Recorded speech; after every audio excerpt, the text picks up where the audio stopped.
Hello everyone and welcome back to another Raiders video. In this video I'll be giving my final game recap for the Raiders week 18 against the Broncos. So let's get into it. The Raiders beat the Broncos 27-14 in a very good, confident win. I thought we just outplayed them the whole game pretty much. Really happy about how the team played. Kind of what I expected as well. Like the Broncos are not on the same playing field as us in terms of what they're playing for right now. You know, they had a better record entering the game. But we won second place in the division. Swept the Broncos again, 8th time in a row. Love to do that. Now, we did drop 2 spots from the 11th overall to the 13th overall pick. I'll get into all the extra stuff at the end of the video regarding, after the season and all type of stuff. But I do want to talk about the game pretty quickly. I thought we played really well. Connell played pretty productive. I like what he showed, and he made the throws we needed him to. Of course, big throw to Trey Tucker. Trey Tucker had a nice game, 5 catches, 79 yards, as well as a carry for 11 yards.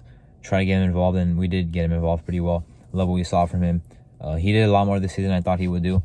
So I am excited about the future there with him as a potential, full-time slot receiver if Hunter Renfrow was not going to be here going forward. Tucker can get a lot more snaps. And I mean, think about it. He was inactive when we were playing in week 1 against the Broncos. We came a long way since then. But I do like Tucker for the future.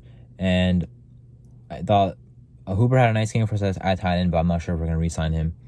It turns out Zach Entry, who we did sign 2 weeks ago, was actually a 2-year deal, so he will be there. He'll be here next year. Maybe he'll be the tight end 2, but I don't really want that to happen. Maybe like a tight end 3 I'd be okay with for Zach Entry, but he'll be here for sure.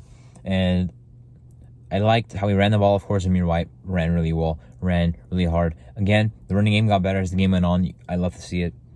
He's looking good inside and outside the tackles. So showing, good vision, all the type of stuff. And he is fresh as well. So if you want to have him as a, running back 1 or running back 1A, something like that, he is fresh enough where we shouldn't expect a decline next year because, his first year he didn't really do anything. He only had 17 rushes.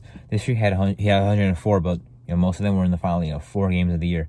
So I do expect him to get a nice little next year, no matter where his spot is on the depth chart. I do love how he ran, though. The offense just played well. Devontae Adams had a nice game. Jacoby Myers had a nice game. We passed the ball effectively. O'Connell did get sacked 3 times, but I thought the production got a lot better in the second half. So I was fine with that. I thought Andre James played a really nice game as well. Cole Miller played a nice game. Good to see him actually back in the lineup. And Darren Munford was injured, obviously. The defense had a solid performance. Got to Stidham a good amount of times. Crosby got on there. Coons got on there to end the game. Adam Butler with another sack. Isaiah Palomar closing in and getting a sack himself. Makes plays when he's out there. Had a sack last year as well. I like Merrick, of course, got a pick to end the game. That was kind of near the game, but he still did get one, his 3rd of the season. Another pretty good defensive performance as well.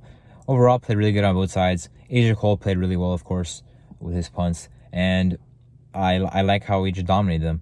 Sean Payton maybe is not as good this time around in his head coaching career as he was with the Saints, maybe. We'll have to see if he's going to actually bounce back. But as of now, 8-9, that's not what you expect from a guy you trade a first-round pick for to be your next head coach if you're the Broncos.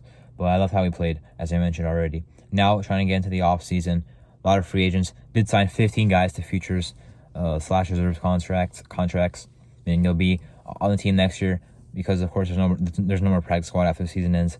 So now we have a 90-man roster, and those guys are on the 90-man roster, including a QB we signed, Anthony Brown, who was on the Ravens last season, as in 2022. And we actually did bring him in for a workout. Did not sign him, but I guess now we are signing him from Oregon.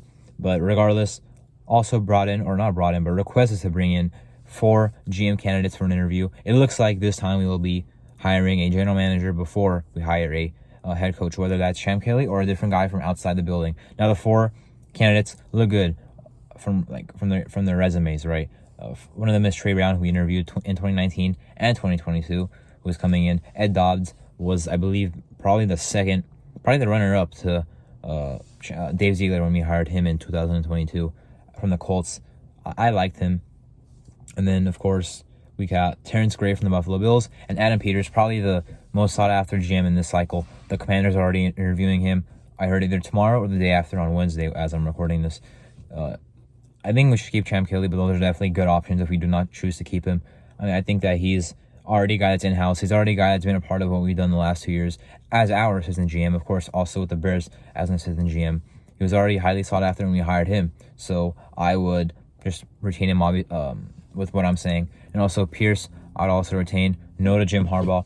The national championship is about to start. I hope Michigan wins, or I hope they lose, so maybe he has more incentive to stay in college. I mean, I don't want him to come here, but I also don't want him to go to the Chargers that badly. I would prefer he goes back to Michigan. But if he goes to the Chargers, I'll not be that mad about it either, because I don't think he's going to do very good with his next NFL team if that's what he chooses to do. Not much word on any other candidates so far for us. Ben Johnson is going to be a highly sought after guy, maybe more on the East Coast. I've heard I believe Panthers are going to go after him. Probably the Falcons, I would assume, with all the offensive weapons, but that's who I would like. But of course, not if that $15 million contract thing is true. I already talked about that in the game preview, though, of this game, the Denver game. One more thing I want to touch on is Patrick Graham as a defensive coordinator.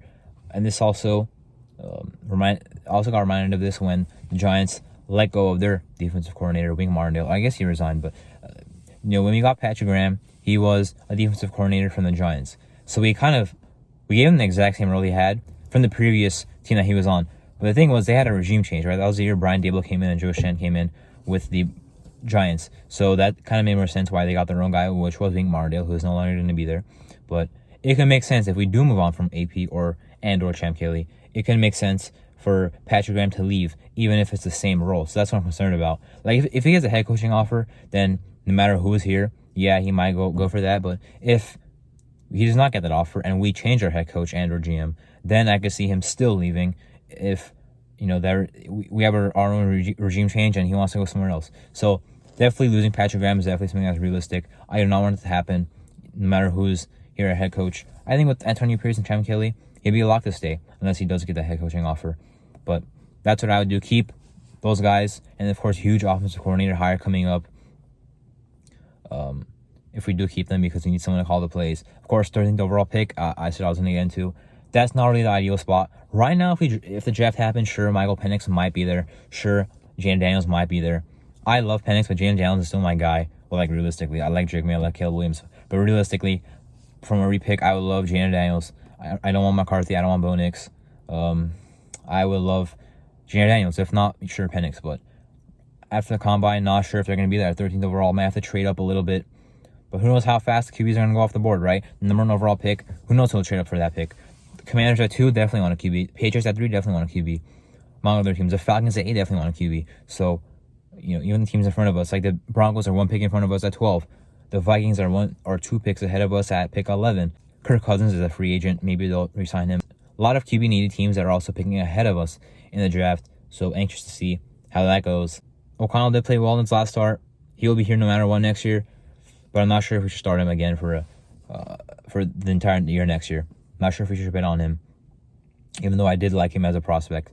But anyway, that was my Raiders, Broncos, Week 18 game recap, as well as my kind of thoughts on the offseason so far, GM search, head coaching search, the 13th overall pick that we own, and some other things. And I'm Marto, and thank you for watching.